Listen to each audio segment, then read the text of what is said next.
Hello दोस्तों, स्वागत है मेरे यूट्यूब चैनल आईटीआई ऑनलाइन में। दोस्तों, अगर आप इस चैनल पर नए हैं तो चैनल को प्लीज सब्सक्राइब कर लीजिए, जिससे आगे आने वाली आईटीआई से रिलेटेड कोई भी नोटिफिकेशन आपसे मिस ना हो। दोस्तों, इस वीडियो में मैं आपको चैप्टर नंबर 2 जो कि माप और मापी यंत्र है, कैलिपर्स और ट्राई स्क्वायर के बारे में क्वेश्चन डिस्कस करेंगे, जिसमें प्रीवियस क्लास में मैंने 15 क्वेश्चन को डिस्कस कर लिया था, जिसके बाद में हम यहाँ से 16वें क्वेश्चन से स्टार्ट करेंगे। दोस्तों, अगर आपको लगता है कि मेरी स्पीड स्लो है तो मैं डायरेक्टली क्वेश्चन के बाद आंसर भी आपको बताऊंगा, जिससे कि आपकी टाइमिंग काफ़ी बच सके। तो आप प्लीज़ कमेंट बॉक्स में लिख दीजिएगा कि क्या आपको डिटेल में ही जानना है या फिर आपको जल्दी जल्दी कोर्स को कंप्लीट करना है, तो उस हिसाब से मैं सिलेबस को कवर करूंगा। चलिए दोस्तों, वीडियो को शुरू कर लेते हैं। दोस्तों, यहाँ पे 16 नंबर का क्वेश्चन है, ट्राई स्क्वायर का ब्लेड बना होता है, क्या वो कास्ट आयरन से बना होता है, मृदु इस्पात से बना होता है, या हाई कार्बन स्टील से, या उपरोक्त में से कोई नहीं। तो जो ट्राई स्क्वायर होता है उसका ब्लेड जो बना होता है वो हाई कार्बन स्टील से बना होता है। 17 नंबर का क्वेश्चन है, स्टैंडर्ड स्टील का रूल बना होता है हाई कार्बन स्टील से, माइल्ड स्टील से, स्प्रिंग स्टील से, या ब्रास स्टील से। तो स्टैंडर्ड स्टील का रूल जो बना होता है दोस्तों, वो स्प्रिंग स्टील से बना होता है। नेक्स्ट क्वेश्चन है आपका, सेंटर हेड का प्रयोग किया जाता है लाइन खींचने के लिए, गोल जाप का केंद्र ज्ञात करने के लिए, उपरोक्त कार्यों के लिए, या फिर उपरोक्त में से कोई नहीं।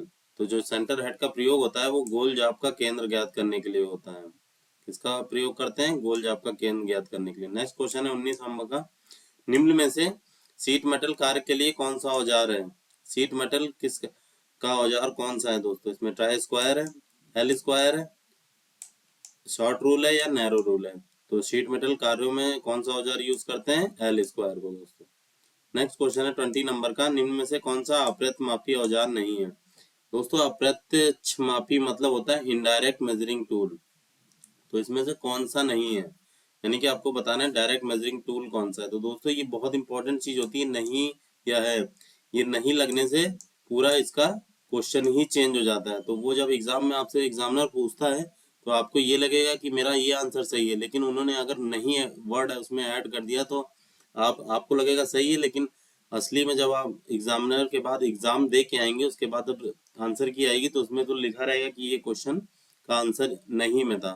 तो ये मिस्टेक बहुत बच्चे करते हैं, तो इसलिए मैं ऐसे क्वेश्चन ला रहा हूँ जिससे कि आपकी जो नेगेटिव होने के क्वेश्चन के चांसेस हैं वो कम हो जाएंगे। तो दोस्तों, वीडियो को अंत तक देखिएगा, बहुत मेहनत कर रहा हूँ आपके लिए, तो बस आप एक लाइक और शेयर जरूर करिएगा और चैनल को सब्सक्राइब कर लीजिएगा। चलिए दोस्तों, इसमें अप्रत्यक्ष मापी औजार कौन सा नहीं है? क्या telescopic gauge, outside calliper, inside calliper, या हुक रूल? तो उसमें अप्रत्यक्ष मापी औजार नहीं है, हुक रूल। हुक रूल आपका डायरेक्ट मेजरिंग टूल है। कैसा टूल है? डायरेक्ट मेजरिंग, यानी कि जो हुक रूल होता है इसमें स्केल बनी होती है जिससे आप माप तुरंत ले सकते हैं। नेक्स्ट 21 नंबर का क्वेश्चन है, 600 mm लंबी सरफेस की समतलता चेक करने के लिए प्रयोग किया जाएगा ट्राई स्क्वायर को, स्ट्रेट एज को, स्टील रूल को, या उपरोक्त में से कोई नहीं। तो जो 600 mm की लंबी सरफेस की समतलता पूछ रहे हैं, किससे चेक होगी? समतलता की बात आती है तो वो स्ट्रेट एज से चेक होगी, यानी कि गा ऑप्शन आपका सही है। नेक्स्ट क्वेश्चन है आपका 22 नंबर का, लेथ बेड की समतलता का निरीक्षण किया जाता है। लेथ बेड की समतलता यानी कि फ्लैटनेस कैसे चेक करेंगे दोस्तों?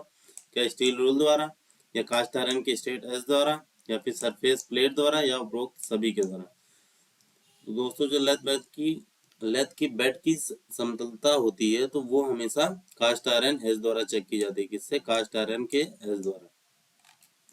चलिए दोस्तों, नेक्स्ट क्वेश्चन की तरफ बढ़ते हैं। 23 नंबर का क्वेश्चन, दोस्तों, प्रोटेक्टर हेड किस भाग पर मेन स्केल बना होता है? डिस्क पर, फ्रेम पर, स्विवल प्लेट पर, या उपरोक्त सभी? दो, प्रोटेक्टर हेड के किस भाग पर मेन स्केल जो होती है इसकी किस भाग पर बनी होती है?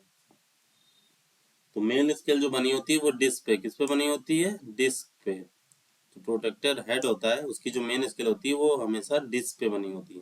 नेक्स्ट क्वेश्चन है 25 नंबर का, सेंटर हेड का प्रयोग किया जाता है। तो सेंटर हेड का प्रयोग किस लिए करेंगे दोस्तों? क्या कोण चेक करने के लिए, या आयताकार जॉब का केंद्र ज्ञात करने के लिए, या वर्गाकार जॉब का केंद्र ज्ञात करने के लिए, या उपरोक्त सभी? तो दोस्तों, जो सेंटर हेड होता है उसका यूज हम करते हैं वर्गाकार जॉब के केंद्र ज्ञात करने के लिए, यानी कि ग ऑप्शन आपका सही है। नेक्स्ट क्वेश्चन है 26 नंबर का, जो वी ब्लॉक होता है उसका साइज किया जाता है। कहाँ से उसका साइज लेंगे? वी ग्रुप के कोणों द्वारा, लंबाई से, आकृति से, या लंबाई, चौड़ाई और ऊंचाई से।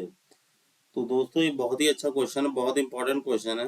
इसमें आप कंफ्यूज ना होइएगा। जो वी ब्लॉक का साइज होता है ना, वो लंबाई, चौड़ाई और ऊंचाई तीनों से लिया जाता है। किससे लिया जाता है? लंबाई, चौड़ाई और ऊंचाई से। चलिए नेक्स्ट क्वेश्चन की तरफ आ जाते हैं दोस्तों। 27 नंबर, एंगल प्लेट का साइज कैसे लेंगे? दोस्तों अब एंगल प्लेट की बात आ गई, पहले वी ब्लॉक की बात हो रही थी, अब एंगल प्लेट की बात आ गई। तो वी ब्लॉक जो होता है दोस्तों, लंबाई, चौड़ाई और ऊंचाई से उसका साइज लिया जाता है, और जो एंगल प्लेट होती है उसका साइज कहाँ से लेंगे? नंबरों द्वारा। तो ये बहुत इंपॉर्टेंट क्वेश्चन है, इसमें दोस्तों बहुत कंफ्यूजन होती है। तो जो एंगल प्लेट होता है हमेशा वो नंबर्स में रहते हैं। किस में रहते हैं? जो एंगल प्लेट होते हैं वो हमेशा नंबर्स में रहेंगे, और जो ब्लॉक्स आपके रहते हैं, ब्लॉक आपके रहते हैं वो साइज में रहते हैं। किस में रहते हैं? साइज में। तो ये बहुत इंपॉर्टेंट चीज है। तो ये छोटी छोटी चीजें ही आपके नंबर को इंक्रीज करती हैं।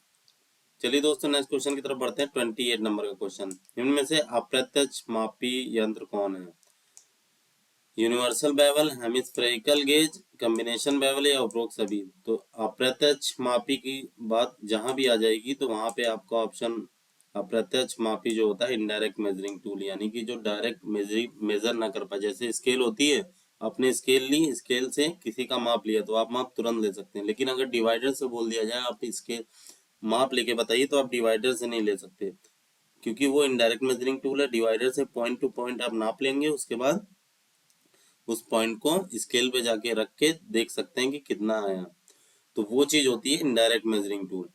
तो यहाँ पे पूछ रहा है अप्रत्यक्ष मापी औजार जो होंगे वो तीनों, यानी कि तीनों ही अप्रत्यक्ष मापी औजार, एक यूनिवर्सल बेवल, हेमिस्फेरिकल गेज और कॉम्बिनेशन बेवल। चलिए दोस्तों आगे बढ़ जाते हैं। 29 नंबर का क्वेश्चन, निम्न में से अप्रत्यक्ष मापी यंत्र कौन सा है? आउटसाइड कैलिपर, अंदरूनी माप वाला कैलिपर, स्ट्रेट एज या उपरोक्त सभी।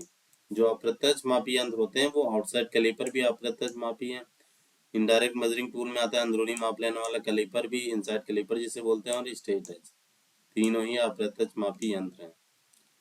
नेक्स्ट 30 नंबर का क्वेश्चन, ये लास्ट क्वेश्चन आपका दोस्तों। इनसाइड कैलिपर की टांगे दोनों मुड़ी होती हैं, 31 डिग्री के बाहर की ओर, 45 डिग्री पर बाहर की ओर, या 60 डिग्री पर बाहर की ओर, या 90 डिग्री पर बाहर की ओर। जो इनसाइड कैलिपर होता है दोस्तों, बहुत इंपॉर्टेंट क्वेश्चन है दोस्तों, वेरी इंपॉर्टेंट। ये क्वेश्चन आपके एग्जाम में पूछा जाएगा, 110% आप देख लीजिएगा। ये बहुत इंपॉर्टेंट क्वेश्चन है, ऐसे क्वेश्चन ही आपको कंपटीशन में नंबर दिलाते हैं।